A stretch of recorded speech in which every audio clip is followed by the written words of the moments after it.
Hello and welcome back to The Critique. Today we are dissecting The Off-Plan Illusion, Mastering UAE Real Estate Investment by Dr. Pooyan Ghamari. It's a rigorous text arguing that off-plan property is less an opportunity and more a structured transfer of risk. It is a heavy hitter. The author comes out swinging, really looking to dismantle myths around payment plans and launch prices. It's basically a warning that investors are walking into a minefield. Absolutely. Okay, let's get right into how to make this stronger. The text currently adopts a highly adversarial us versus them stance against developers, which paradoxically might reduce its credibility with the very audience it's trying to reach. That is the first friction point for me. When you read sections like, what developers won't tell you, or the constant use of words like illusion, traps, control mechanisms, theory instead of a dispassionate financial analysis. The developer is framed as an antagonist. Almost a villain. A villain hiding in the shadows, yeah. Rather than just a rational business. It paints a picture of inherent dishonesty. Exactly. And look, if I'm a seasoned investor or maybe an industry insider reading this, I don't see a developer's cash flow management as some kind of moral failing. It's just standard operation. Right. So if you tell me the developer is trying to trap me, I might just think you're being sensationalist. But if you tell me the developer has a liquidity requirement that is diametrically opposed to my capital appreciation goals, well, now I'm listening. Okay, so the suggestion here is to reframe all this. Not as deception, but more as misaligned incentives. We need to shift the critique from accusing developers of hiding the truth to just explaining the structural incompatibility between their needs and the buyer's needs. Precisely. Let's look at that section on payment plans. The text calls a payment plan a trap wrapped in renderings, which is great, evocative writing, but it's very emotional. It feels like a warning label on a pack of cigarettes, Right. Instead, how about phrasing it as payment plans are liquidity tools for the developer that inadvertently increase the buyer's cost of capital? That's a financial statement. It is. It treats the reader like a peer, not a victim. I see what you're going for here. Let's look at the section discussing the architecture of off-plan pricing. Right now, the text implies developers are artificially manipulating prices to create a scarcity perception. Which implies a trick, right? A smarter, more robust way to frame this would be to say something like, developers price for absorption velocity to meet construction financing milestones. Okay. And this creates pricing distortions unrelated to the asset's intrinsic value. Do you see the difference? We're not saying they're lying, we're saying they are pricing for speed, whereas the investor is pricing for value.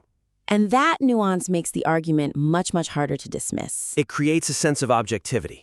It effectively says, look, the developer isn't bad, they just have a different goal than you do. And that is a much scarier realization for an investor, actually. It is. It means the system works perfectly, it just isn't working for you. It shifts the burden from avoiding the bad guys to understanding the machine. And that is a far more professional stance. Okay, good. Now, moving on to the structure of the piece. The actionable due diligence ritual section arrives way too late in the text, and it creates this structural disconnect between the philosophical warnings and the practical tools you need. I felt this so acutely while reading. The first half is just heavy on theory. We get the architecture of pricing, the payment plan as control mechanism. It's all very heavy, almost anxiety-inducing stuff. And the solution? The solution, the 5 minutes that prevent 5-year mistakes, is just tacked on as a list near the very end. So it forces the reader to absorb all these fear-inducing problems without giving them any of the tools to assess them until they're almost done reading. It risks reader fatigue. I mean, by the time I get to the solution, I'm already overwhelmed by the problem. Or worse, I've just disengaged because I feel helpless. So the suggestion is to weave the specific filters directly into the sections that describe the problems they solve. Yes. This would transform the piece from a complaint about the market into a real-time handbook for navigation. Exactly. Don't make me wait for the antidote. Give it to me the moment you introduce the poison. Okay, let's look at a concrete example. When the text discusses the payment plan as control mechanism, and it outlines the risk of, paying 70% into a stalled project. Right then and there, you should stop the narrative and introduce Filter 1, Construction Milestone Verification. Show the reader immediately how to check if floors are rising before they sign. Don't just tell them it's a risk. No. Tell them, here is the website you check, here is the report you request. Make it real. And later, when the text critiques the myth that new projects outperform old buildings, You immediately deploy filter 2, comparable ready stock. The text argues new projects are often overpriced, fine. But right in that paragraph, you instruct the reader to pause, open a property portal, and actually search for completed units in the same corridor. force them to validate the price gap themselves. In real time, yes, That really changes the reading experience from passive to active. it does. It makes the text a workshop. You're not just reading about real estate, you're analyzing a deal alongside the author. It solves the pacing issue, too. Instead of this long slog of warnings followed by a list of to-dos, you get a rhythm. Problem, solution, problem, solution. Right, it keeps the reader engaged because they're constantly being given these small wins. It empowers them. It does. And frankly, for a text that claims to help you master investment, that feeling of mastery needs to be built chapter by chapter, not just promised at the end. Okay, this brings us to the scoring mindset section. The scoring mindset offers a brilliant conceptual framework, but it lacks the granular definitions required for a reader to actually apply the weighted decision matrix to a real-world deal. This is a classic case of a great idea that just stops short of being a great tool. The author assigns percentages, developer reliability is 30%, location is 25%. Conceptually, that's sound. It tells me what's important. But it doesn't tell you how to measure it. Correct. It treats the evaluation of those percentages as a black box. I know developer reliability is worth 30% of my decision, but how do I score a specific developer out of that 30? Yeah, if they were late on one project, is that a 5% deduction? Is a lawsuit a 10% deduction, or is it just a 0? Without a rubric, the matrix just stays subjective, and that completely counters the author's stated goal to eliminate emotion. Exactly. If I'm just guessing the score, I'm bringing my emotion right back into it. Oh, I like their brochure, so, I'll give them a 28 out of 30. So we need to expand this section. We need to include a specific scoring rubric, or maybe a red flag deduction system. The author has to give the reader the math to back up the matrix. We need hard rules. For developer reliability, 30% provide a concrete formula. Something like, start at 30 points. Deduct 10 points for every project delivered more than 6 months late. Okay. Deduct 5 points for every recorded dispute regarding service charges. That is incredibly clear. And it's rigorous. It removes the wiggle room. Let's look at location fundamentals, 25%. Instead of just saying, assess the infrastructure, create a binary checklist. Like, Is there an operational metro station? Plus 5 points. Is retail activation over 50%? Plus 5 points. And maybe, if the road network is still under construction, cap this score at 10 points maximum. I love the idea of a cap. It prevents a future promise from outweighing a current reality. And that's the essence of the author's argument, isn't it? Don't pay for promises. By building the math this way, the author enforces their philosophy through the mechanics of the score itself. Let's dig a little deeper into this matrix, because there are other categories that are just too vague right now. Specifically, that exit liquidity score. That is the hardest one to score, isn't it? 15% for exit liquidity. The text asks, how many buyers exist for this unit? I mean, that is a very hard question for a layman to answer quantitatively. So how do we make that actionable? We could suggest a supply ratio deduction. For example, if there are more than 500 identical units launching in the same postcode within 12 months, the exit liquidity score cannot exceed 5 out of 15. That's brutal, but effective. It has to be. The text makes a strong case that scarcity is often an illusion, so the scoring system has to penalize abundance. If you're buying a one-bedroom apartment in a tower next to 4 other towers full of one-bedroom apartments, your liquidity is low. The matrix should reflect that mathematically, not just conceptually. I also wonder about the contract terms section. It's weighted at 10%, and the text just mentions protection mechanisms. But again, what does that look like on paper? A sophisticated critique would suggest looking for specific clauses. For example, is there a force majeure clause that's just way too broad? Or is there a penalty-free exit clause if delivery is delayed by more than 12 months? So for the rubric, If no delay penalty exists, score this section 0 out of 10. Exactly. It turns the contract review into a checklist. You don't need to be a lawyer to see if a clause is missing. If the clause is there, you get the points. If it's not, you don't. It empowers the reader. It takes the mystery out of all the legal jargon. Okay, moving to our final major critique point. While the text is great at identifying the illusion created by marketing, it misses an opportunity to really analyze the specific cognitive biases inside the investor that make these illusions so successful. This is the mastering part of the title for me. The text does a great job of identifying the external tricks, the renders, the launch events, the fancy brochures, but it largely blames those external factors for bad decisions. It hints at the internal factors, though, in the section on the discipline of patience. It hints at FOMO, yes, but sophisticated investors, they know about FOMO. What they might not realize is just how deep the psychological programming goes. So the critique here is that the text tells readers what to do, but not why their brains are wired to do the exact opposite. So the suggestion is to explicitly name and explain the cognitive biases at play. This moves the piece from just real estate advice to behavioral economics, which is a much more authoritative stance. For instance, in that architecture of off-plan pricing section, don't just say prices are manipulated, explicitly mention anchoring bias. Explain how investors anchored to that phase 1 price as the true value.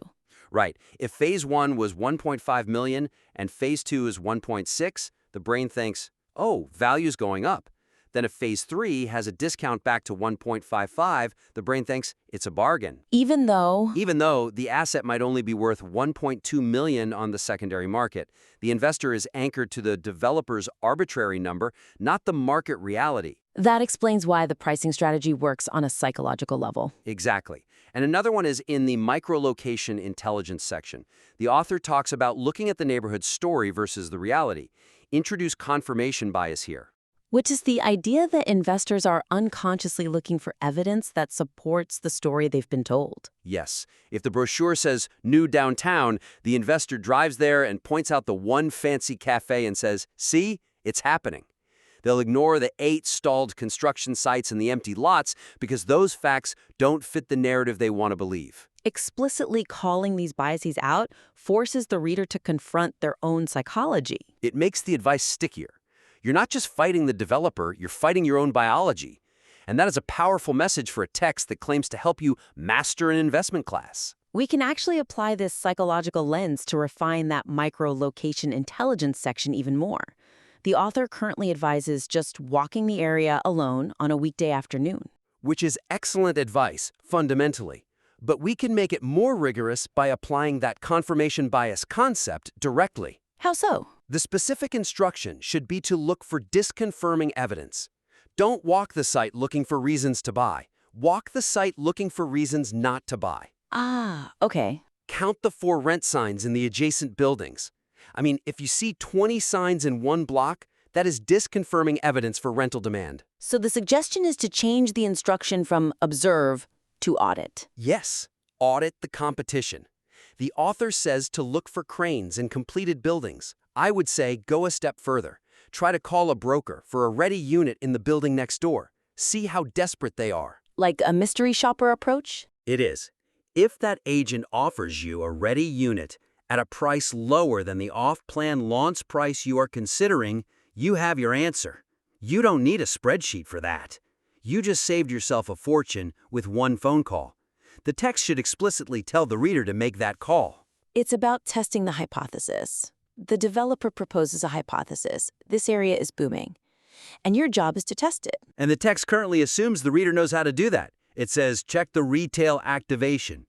Okay, but what does that mean? Does it mean the shops are open? Or does it mean people are actually spending money? So a concrete example. Sit in the coffee shop for 30 minutes. Is it empty or is there actual footfall? Exactly. Are the people there construction workers from the site next door? Or are they residents with laptops? That is the difference between artificial activity and organic demand. The text should push for that level of granular observation. This really strengthens the mastering aspect of the title. It moves from general wisdom to specific tradecraft. Tradecraft is the perfect word. This shouldn't just be an article, it should be a manual for tradecraft in this property market. Okay, let's just zoom out to the overall flow again. We mentioned moving the filters up. Is there a risk that by breaking up the flow with these filters, we lose some of that narrative tension? That is a valid concern. The current text builds this sort of mounting dread, which is compelling reading. I get it. But we have to ask what the goal is. Is the goal to entertain, or is it to equip? And the user profile indicates they want their work to be robust and helpful. Then utility has to trump the drama. But you can still maintain tension by framing the filters as defense mechanisms. You describe the attack, the developer's pricing strategy, and then you immediately hand the reader the shield. Here is how they attack, here is how you block. So it becomes more of a sparring match. Yes. It actually creates a more dynamic rhythm than just attack, attack, attack. Okay, here are some shields at the end. And that fits the active tone the author's already going for. I want to touch on the final word section of the source material. It ends on a very high note. Your capital deserves better than noise. It's a strong closer, yeah. But does it connect back to the scoring concept well enough? I think it could be tighter. The author summarizes the whole thing as finding the rare intersection of credible developer, genuine demand, rational pricing, which is, that's the matrix again. So, a concrete suggestion for the conclusion? I would explicitly reference the score in the final sentence. Something like, your capital deserves better than noise. It deserves a passing score. It just calls back to the central tool we've been trying to get them to use. That ties the emotional appeal to the logical framework nicely. It does. It reminds the reader one last time, do the math. Don't just feel good about the quote. So, to bring this all together, we have a text that is strong on identifying the problem, but it needs to refine its tone and really operationalize its solutions. The core insight is absolutely valid. Off-plan is a risk transfer, but the delivery needs to pivot from warning to empowerment. Right. To turn the off-plan illusion into a definitive guide, the author must strip away that accusatory tone to appeal to professionals. It's not about villains. It's about misalignment. And structurally, we need to integrate the practical filters much earlier. Don't let the reader drown in the problem before you throw them a life vest. We need to provide a concrete scoring rubric for that decision matrix. Give us the math. Make the 30% for reliability calculable, not just conceptual. And finally, diagnose the specific cognitive biases. Explain why the illusion works using behavioral economics, anchoring, confirmation bias, so the investor can inoculate themselves against their own instincts. It's about moving from here is what goes wrong to here is exactly how you measure it, and here's exactly how you stop it. And if the author does that, this goes from being a strong blog post to being a piece of required reading for anyone deploying capital in the region. A massive thank you to our listener for submitting this fascinating piece. There is so much potential here. I would love to see the version 2.0 of that scoring matrix. Seriously, build that rubric out, create the checklist, and send it back to us. I really want to see the math. That's it for this critique. Keep refining, keep challenging your own work, and we will see you next time.